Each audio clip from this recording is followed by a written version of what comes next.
好，我是柯万金，欢迎收看12月26号礼拜日的中嘉台南地方新闻。台南市现主市长成功大厦甲新台病院规划成第3期空气品质维护区，目前是宣导期，估计明年11月1号开始正式上路。到时阵无依照规定检验的车辆，就会互开罚单。3、2、1，国立成功大学及附设医院空气品质维护区启用典礼成功。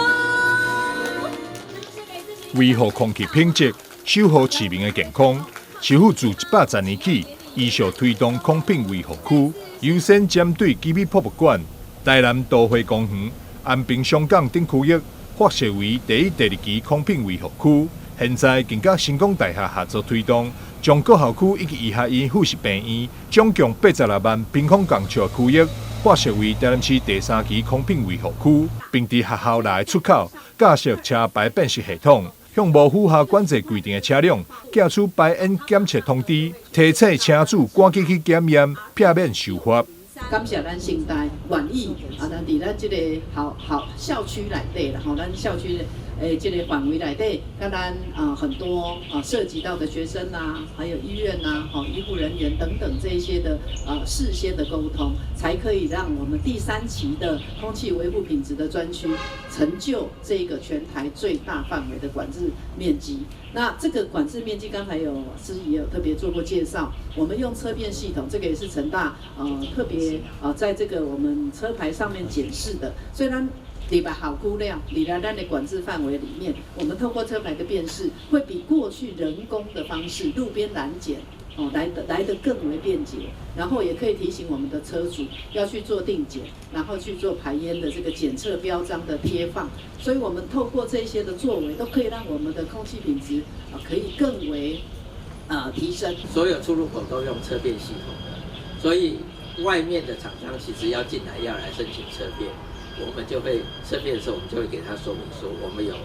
你需要排烟检测合格才可以进来。那学生的机车进到我们的机车停车场，他也要来申请停车证。那我们也是会，总务处也会告诉他们说，我们明年的11月1号开始会实施这个排烟检测合格才能进来。那你必须要在这个之前都要去做定检，每年都要做定检才能够进入我们的校区里面。环保局强调，只要车辆做好自我管理、检验合格，就会当自由进出空品维护区。除了风景区、港区、学校以及病院区域以外，未来环保局将会持续推动空品维护区划设，包含工业区、物流中心、转运站等车流量较大的地区，透过无同区的多元管制，逐步改善空气品质，创造更加友善的生活环境。记者张世伟采访报道。台南市政府向中央争取补助，伫新营区兴建全民运动馆，预计伫114年完工，提供民众舒适运动环境。动土开工顺利，开地平安，根深蒂固。伫台南市长黄伟炽、体育司副市长方瑞文等中挂贵宾的精神之下，新营在地居民迎来第1座全民运动馆。为了打造健康运动的城市，台南市府投入8亿外兴建10座全民运动馆，分布伫溪南甲溪北。当初在决定全民运动馆的这个地点的时候，我们都很多地方都在争取。那我们一个地方设在安南区，另外一个地方就跳过了永康，跳过了东区，跳过了仁德，我们直接设在新营区，也希望在这个地方能够带给新营地区的民众更好的一个运动的空间。新营全民运动馆摕资2亿，体育署补助1亿，市府自筹1亿，伫原本的南营立道新公园来兴建，3层楼建筑，总共2985平，有综合运动馆、篮球馆、健身房等等。预计工期大概是要2年的时间，也刚好我们这个全民运动馆的一个补助的期程，大概也就是在114年的年底要结案。新营区全民运动馆设计兼具环境甲力量，同时运用休闲运动文创概念，打造环场系统，使人流提升，带动内部空间使用率。另外，也会设置一座户外地式游戏场，完工了后，将提供予在地居民全新的运动空间。台南新闻所发采访报道。新市区农会办理毛豆食农教育发表会，希望透过故事绘本甲主要，让民众了解毛豆营养价值甲成长故事。台南市新市区农会多年来推动毛豆的产业，今年结合食农的教育，将毛豆的生长过程甲营养的价值融入去故事的绘本，发表一本甲毛豆交朋友的故事绘本。日前有着毛豆姐姐甲幼儿园的小朋友来分享，希望带领小朋友对绘本当中认识毛豆，和农业的知识变得更加亲近。我们的食农教育已经立法通过了，所以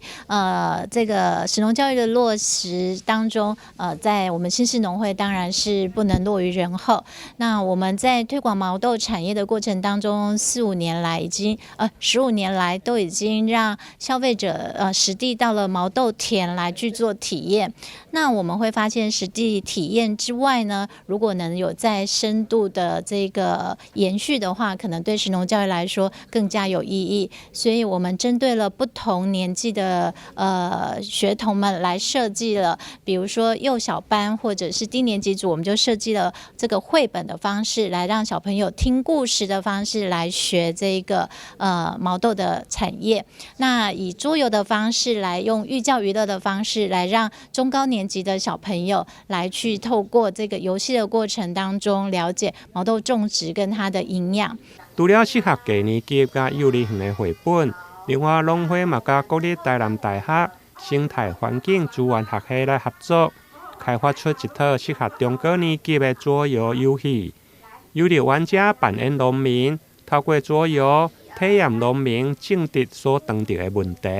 设计毛豆的桌游里头，玩的人呢，让他有2个感受。第一个呢，就透过种植的这个方式，让小朋友知道这个毛豆生长过程当中，它大概需要多少天的时间收成。原则上，它大概是90天到100天。可是这个90天到100天，它有可能受到病虫害啦、台风啦、其他的这个人为或天灾的影响，来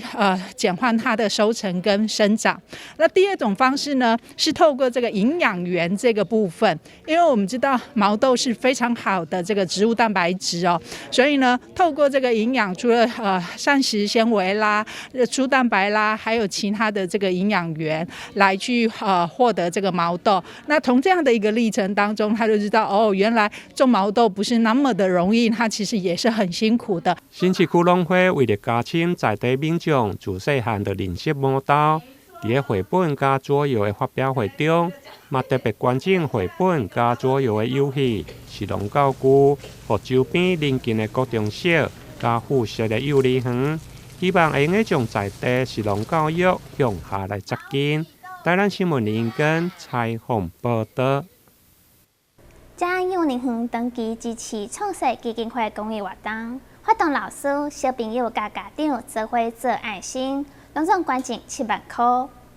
虽然圣诞节拄过，不过伫个岁末年中，台南市嘉温幼儿园上午伫个园长甲老师的带领，伫个园区内每一位小朋友又唱又跳，充满欢喜欢乐的心，希望帮助创设植物人的家庭会用个温暖过好年。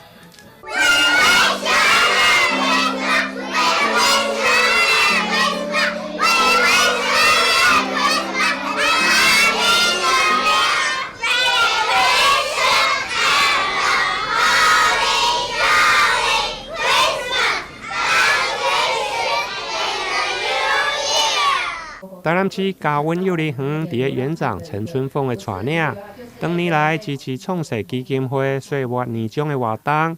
今年第34届韩式吃饱的活动将起跑，园方嘛特别发动老师、小朋友甲家长共同捐赠红包。今年总共募集7万块的爱心红包，希望帮助弱势植物人的家庭。感谢川世基金会给我们嘉恩幼儿园这个机会。那每一年在年冬这个时候，我们都希望能够送卵到每一个植物人的身上，或者是韩式的那个。那我们都非常响应这个活动，也很感谢所有的家长的资源跟小朋友愿意把他们的经费捐出来。那孩子会把他平常的零用钱把它捐赠出来，来帮助我们一起做这件善事。我觉得孩子从小的教育非常的好，我们就希望借由孩子从小去训练孩子懂得去帮助别人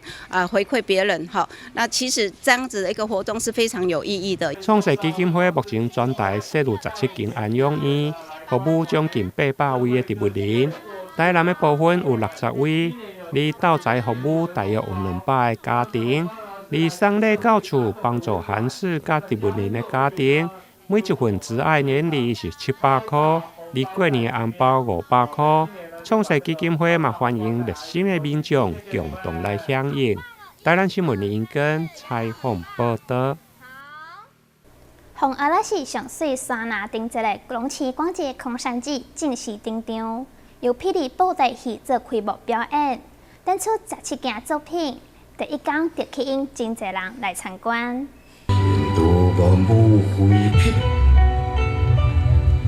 迈入第5届空山节正式登场，由霹雳布袋戏利用两徛山拿地景，打造开幕专场，吸引一个观众前来感受不同款的技术响应。我们在这几年来感受到有很多挑战，然后跟很多要跨越的过程，所以明年台南400的时候呢，我们感觉到过去呢有很多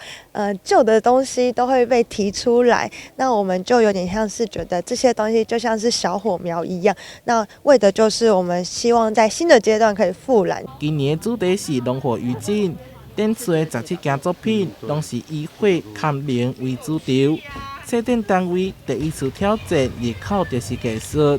用艺术家所创作的观望廊作为展览入口。那我们就觉得说，二地的地形呢，就像是火山龙一样，它们有点像是沉浮在这个地表上已经很久了，所以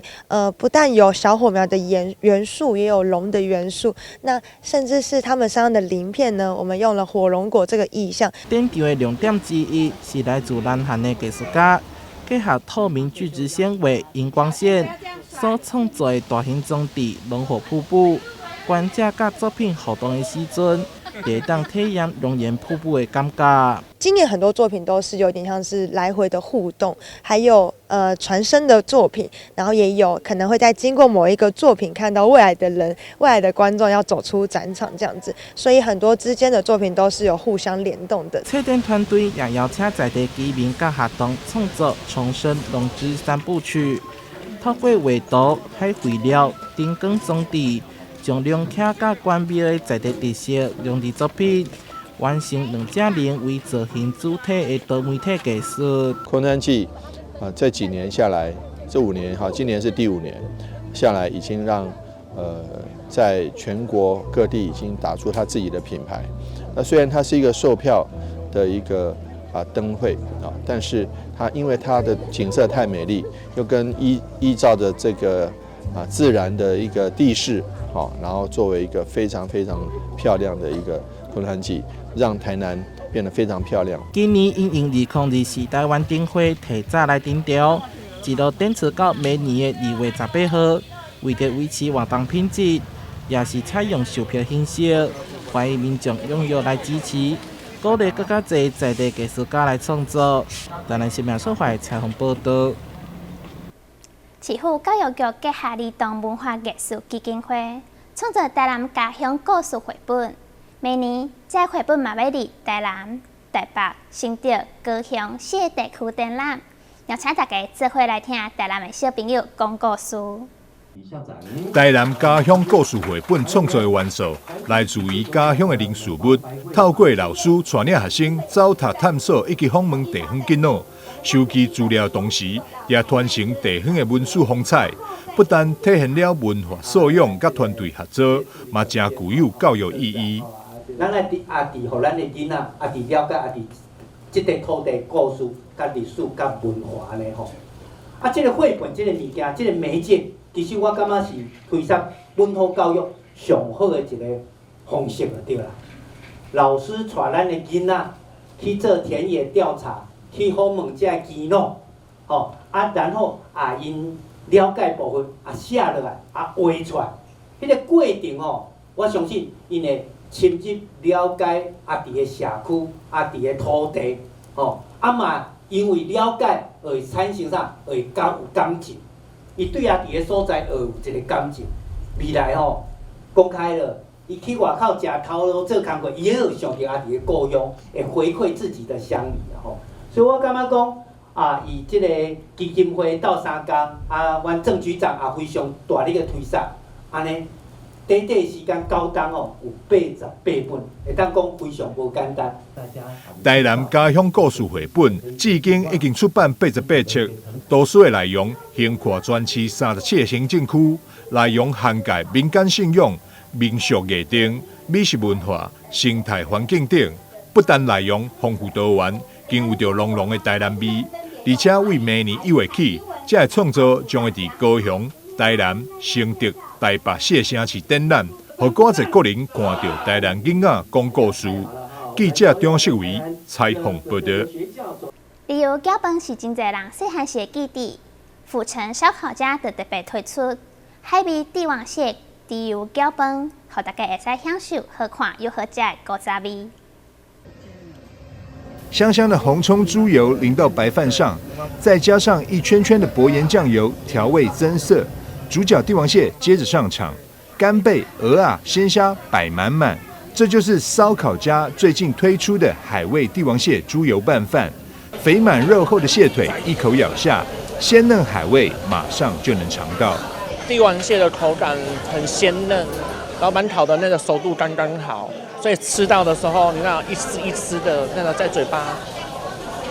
蘸到没有话讲。老板蔡玉玲说，因为有顾客反映，希望能有大分量的餐点可以全桌分享，于是才有这个巨无霸帝王蟹猪油拌饭的创意发想。现在大家都是一起出来聚餐，无论是用餐的人员还是大家来庆生，大家都希望猪油拌饭不要那么小，因为我们可不可以有一大碗，然后大家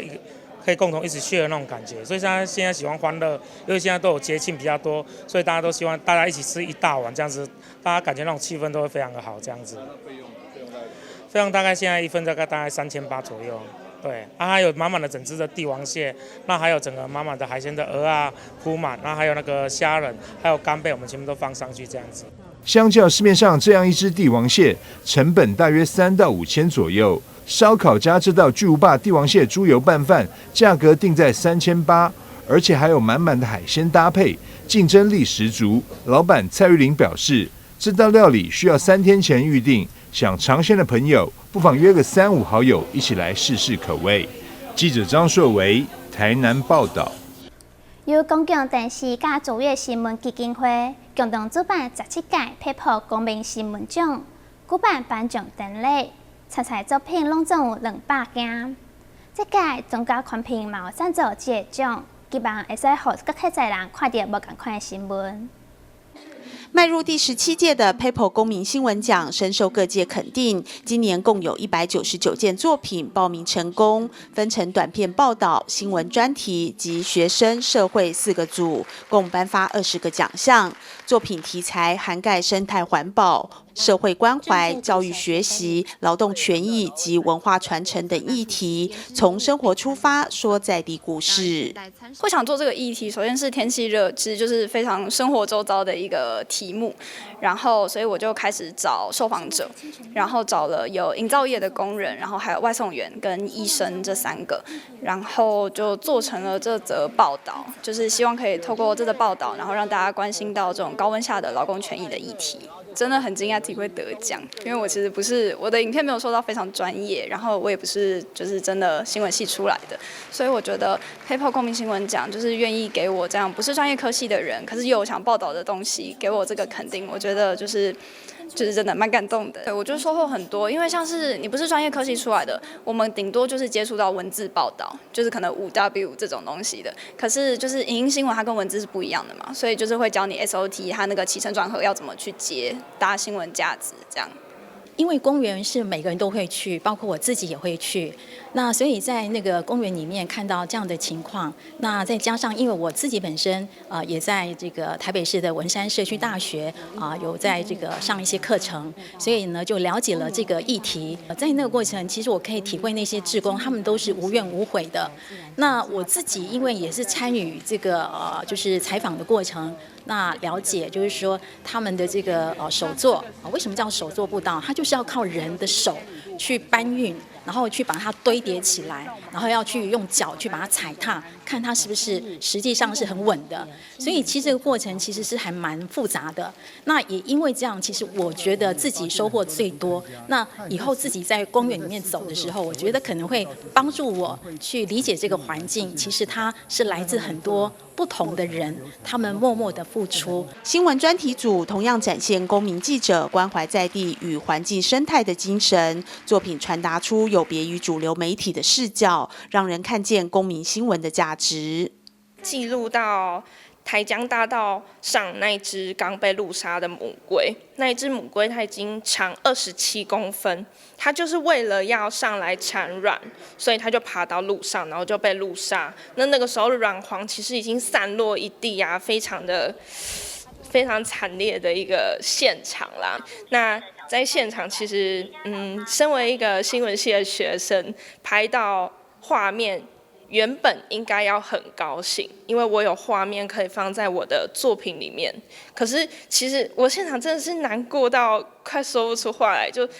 其实我觉得公民记者很重要的一部分，就是他是在关注主流媒体平常比较不会关注到的议题，因为媒体的中心大多都在北部，可能只有几个派在各县市的记者，那会去跑在地的议题。那公民记者分散在各处，他们也像是各个触角一样，会去接触到在地的议题，那就可以让这一些议题可以被更多人看见。那这里面的议题，我们到底要去怎么去平衡这个，就是游客的岛上的一些